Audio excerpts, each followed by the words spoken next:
네, 하재근의 문화읽기 시간입니다. 며칠 전 안동에서 자신이 기르던 풍산개에 물려 70대 노인이 숨지는 사고가 발생했는데요. 오늘은 이런 개 물림 사고와 유기견 문제 등에 대해서 얘기를 나눠보겠습니다. 하재근 문화평론가 자리했습니다. 어서 오시죠. 안녕하세요. 네. 방금 말씀드렸다시피 안타까운 사고가 계속해서 일어나고 있습니다. 그런데 요즘 이렇게 개에 물리는 사고가 잇따라 일어나고 있는데 그 사고 건수도 계속해서 늘어나고 있어요. 예, 말씀하신 대로 최근에 안동에서 할머니가 돌아가셨는데 경찰이 그 반려견인 풍산개가 물어서 그렇게 돌아가셨다고 추정을 하는 거죠.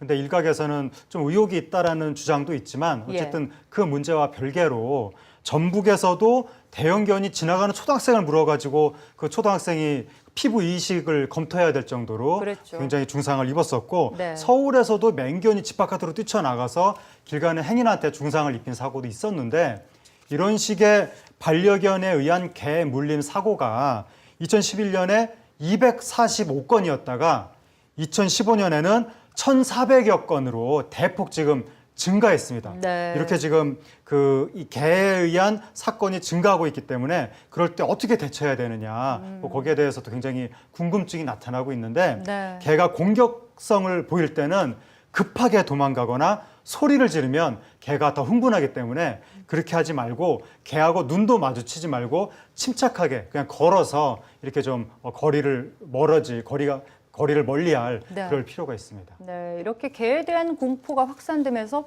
반려견 시설에 대한 혐오 현상까지 일어나고 있다면서요? 예, 그 서울 서초구 같은 경우에 반려견 놀이터를 만들었는데 주민들이 항의해서 예산을 들여서 만든 것을 철거를 한 이런 사건까지 있었고, 그러니까 이럴 정도로 그 반려견, 개 여기에 대해서 뭔가 조금 불편감을 호소하는 사람들이 많은 겁니다. 심지어는 공포심까지도. 그래서 그 개를 어떻게 관리할 것인가 이게 문제가 되고 있는데 일단 반려견을 이제 입양을 하면 등록을 해야 되고 그렇죠. 인식표를 달아야 되고 그다음에 밖으로 데려갈 때는 무조건 목줄을 해야 됩니다.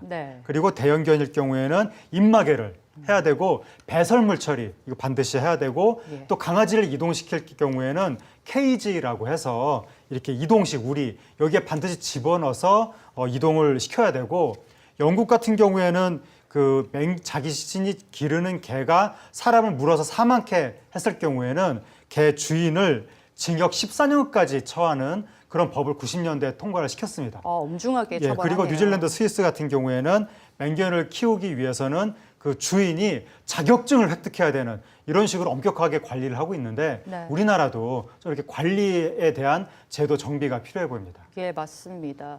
반려견에 대해서 또 다른 문제는 바로 유기견 문제인데요. 이 유기견들이 들개가 되면서 가정이나 농가에 또 피해를 끼치고 있다면서요. 예, 요즘에 유기견 들개 논란이 있어서 북한산 들개라는 이야기가 나올 정도로 북한산 주변에 뉴타운 개발이 되면서 이사를 가실 때 개를 놓고 간 거죠. 개들이 입산을 해가지고 산 들개처럼 되고 있다는 것이고 요즘에 또 바캉스 유기견이라고 해가지고 휴가 여행 떠나면서 개를 그냥 놓고 가는 바람에 개가 이제 들개처럼 또 돌아다니는 그래서 지방에서 개들이 떼를 지어서 닭이라든가 송아지를 습격해서 죽이는 일들이 지금 벌어지고 있어가지고 유기견 문제가 굉장히 심각한데 동물보호단체에서는 1년에 한 10만 마리 가까이 지금 유기되는 것이 아니냐. 근데 그 개들이 떼를 지어 다녀도 지금 그 유해동물로 지정이 안 되고 있기 때문에 총기를 사용해서 포획할 수 없는 이런 문제가 있는 거고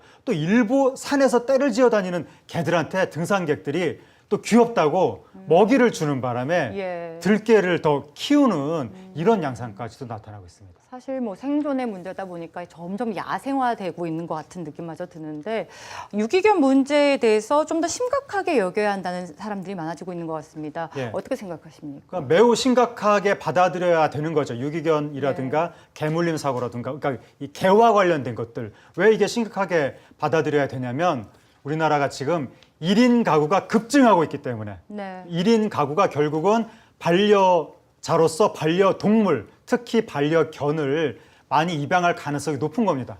그래서 우리 주위에 개를 키우는 가정이 급격히 늘게 될 것이기 때문에 그 개를 매개로 한 이웃 간의 충돌이라든가 또 개를 무서워하거나 혐오하는 분들도 있습니다. 그렇죠. 그런 분들하고 어떻게 잘 조화를 할 것인가, 이거를 우리가 이제부터 조금 이제 고민을 해야 되는 것인데, 그러니까 이 개를 어떻게 관리할 것인가를 개를 기르시는 분들이 좀 학습을, 이제 그런 식의 교육 기회도 많이 만들어서 학습을 할 필요가 있고, 네. 그리고 내 개는 온순하다 이런 식으로 믿고 있을 것이 아니라, 주변 사람들한테 나한테 너무나 귀여운 개지만 딴 사람들한테 위협이 될 수 있다는 걸 분명히 좀 인지를 하고, 예. 목줄을 채운다든지, 그리고 또 배설물 관리라든지, 그리고 또 개가 짖을 때 나는 소음, 이런 것에 대해서 개를 기르시는 분들이 분명하게 조금 관리를 하실 필요가 있고, 그리고 무엇보다도 개를 입양할 때 이 개가 인형이 아니라 생명이라는 걸 그렇죠. 분명하게 좀 인식을 해서, 인형 같으면 쓰다가 좀 실증 나면 바꿀 수도 있고 하지만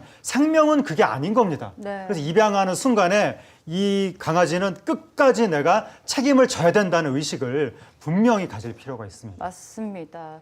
유기견으로 인한 피해 문제나 뭐 개물림 사고나 당초에 사람의 책임감과 윤리의식이 막을 수 있었던 인재라는 점을 다시 한번 좀 되새겼으면 하는 바람입니다. 오늘 말씀 잘 들었습니다. 감사합니다.